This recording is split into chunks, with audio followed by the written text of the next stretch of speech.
স্বাগতম। শুরুতে শুনে নিচ্ছি সংবাদ শিরোনাম।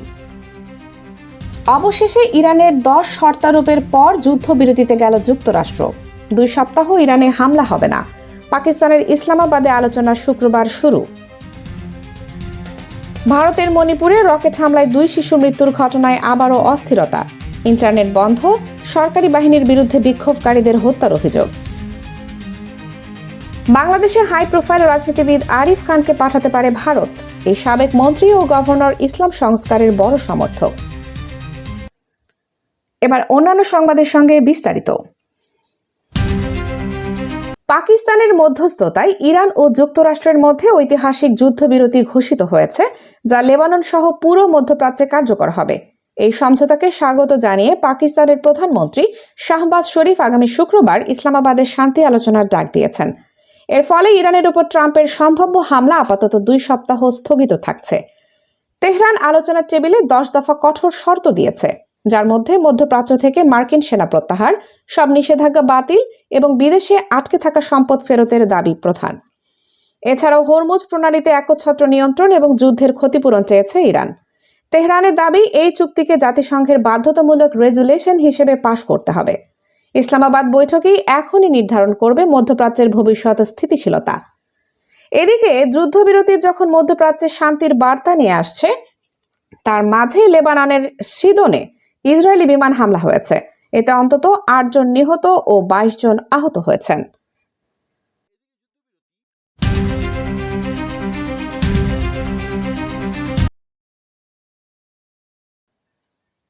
ভারতের মণিপুর রাজ্যের বিষ্ণুপুরে একটি বেসামরিক বাড়িকে লক্ষ্য করে রকেট হামলায় 2 শিশু মৃত্যুর পর সরকার ইম্ফল সহ বেশ কিছু জেলায় 3 দিনের জন্য ইন্টারনেট বন্ধ ঘোষণা করেছে। ধারণা করা হচ্ছে কুকি বিচ্ছিন্নতাবাদীরা এই হামলার জন্য দায়ী। এই ঘটনার রাজ্য জুড়ে আতঙ্ক ও বড় পরিসরে বিক্ষোভ শুরু হয়েছে। মণিপুর সরকার বলছে, সাময়িক উত্তেজনাকে কেন্দ্র করে যেন রাজ্যে অপতথ্য না ছড়ায়, সেটি নিশ্চিত করতে ইন্টারনেট বন্ধ করেছে রাজ্যের স্বরাষ্ট্র মন্ত্রণালয়। এর বাইরে 4 জেলায় কারফিউ জারি করা হয়েছে। এদিকে নিরাপত্তা বাহিনী বিক্ষোভকারীদের লক্ষ্যবস্তু বানিয়ে হত্যা করছে, এমন ধারণাকে গুজব বলে উড়িয়ে দিয়েছে সরকার।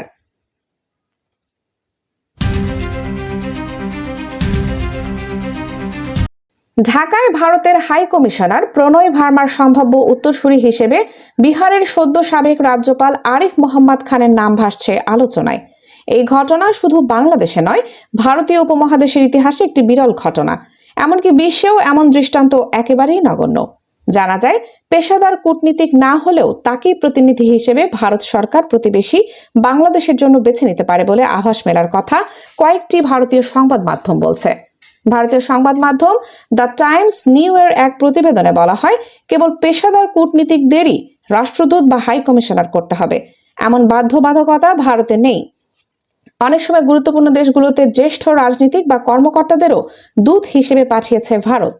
আরিফ খান সবসময় ইসলাম ধর্মের সংস্কারের পক্ষে কথা বলেছেন। রাজনীতিতে প্রবেশ করেন ছাত্র থাকার সময়। কংগ্রেস সহ একাধিক সরকারের মন্ত্রী হয়েছেন। সব শেষে যোগ দিয়েছেন বিজেপিতে। 1986 সালে সংসদে মুসলিম মহিলা বিল আনার ঘোষণা দেয় সরকার। এর বিরোধিতা করেন আরিফ মোহাম্মদ খান। ক্ষোভ ও হতাশায় মন্ত্রিসভা থেকে পদত্যাগ করেন। সংসদে নিরঙ্কুশ সংখ্যাগরিষ্ঠতা ব্যবহার করে পরে বিলটি পাশও করে নেয় কংগ্রেস।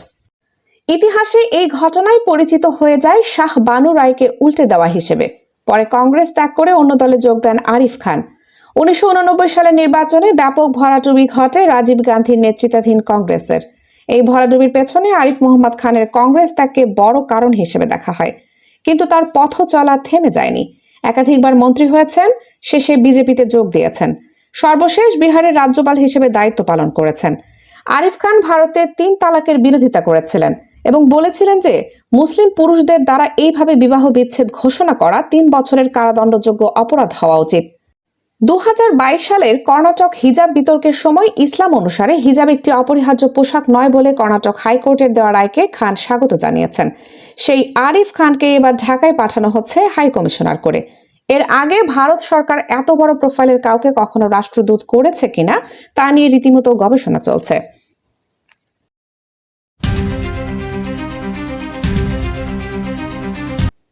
বেশ কিছু সময় আগে একটি ভিডিও বেশ ভাইরাল হয়, ফিলিস্তিনে ইসরায়েলের আগ্রাসনের বিরুদ্ধে বিক্ষোভ করছেন ইহুদিদের চিরায়ত পোশাক কিপো আর জিলজিট পরা বেশ কিছু মানুষ।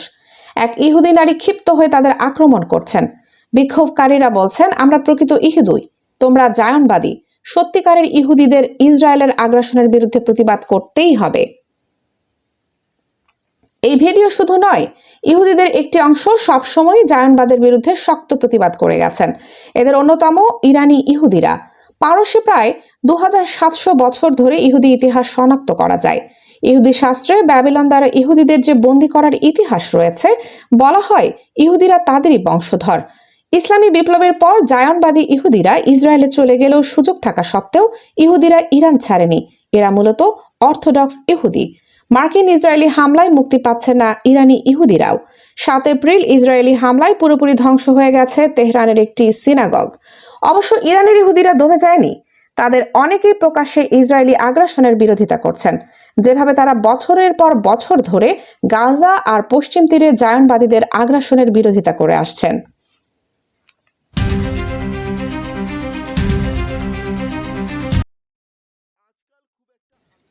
111 এবং -2 নিয়ে যখন আলোচনা তুঙ্গে, তখন এসব আসল মাস্টার মাইন্ডরা বেশ স্বাভাবিক জীবনে বসবাস করছেন।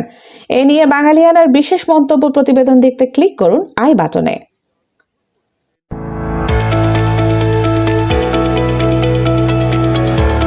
এবার শুনে নিচ্ছি বাঙালিয়ানার বাণিজ্য সংবাদ।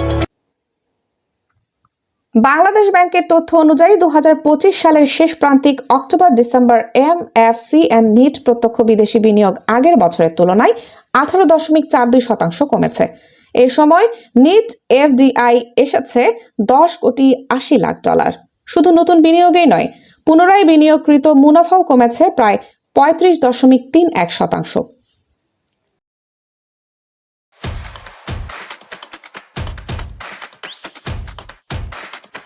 এবার শুনে নিচ্ছি বাঙালিয়ানা ক্রীড়া সংবাদ। সান্তিয়াগো বার্নাব্যুতে রিয়াল মাদ্রিদকে 2-1 ব্যবধানে হারিয়ে চ্যাম্পিয়ন্স লিগের সুবিধাজনক অবস্থানে পৌঁছে গেল বায়ার্ন মিউনিখ। লুইস দিয়াজের গোলে বাভারিয়ানরা এগিয়ে যাওয়ার পর ট্রেন্ট আলেকজান্ডার আর্নল্ডের ক্রসে কিলিয়ান এমবাপ্পে রিয়ালকে সমতায় ফেরান। তবে শেষ পর্যন্ত হ্যারি কেইনের লক্ষ্যভেদে জয় নিশ্চিত হয় থমাস টুখেলের শিষ্যদের। ঘরের মাঠে হেরে চাপে থাকলেও ফিরতি লেগ নিয়ে আশাবাদী রিয়াল। বাঙালিয়ানার সায়ানহের সংবাদ শেষ হলো। ধন্যবাদ।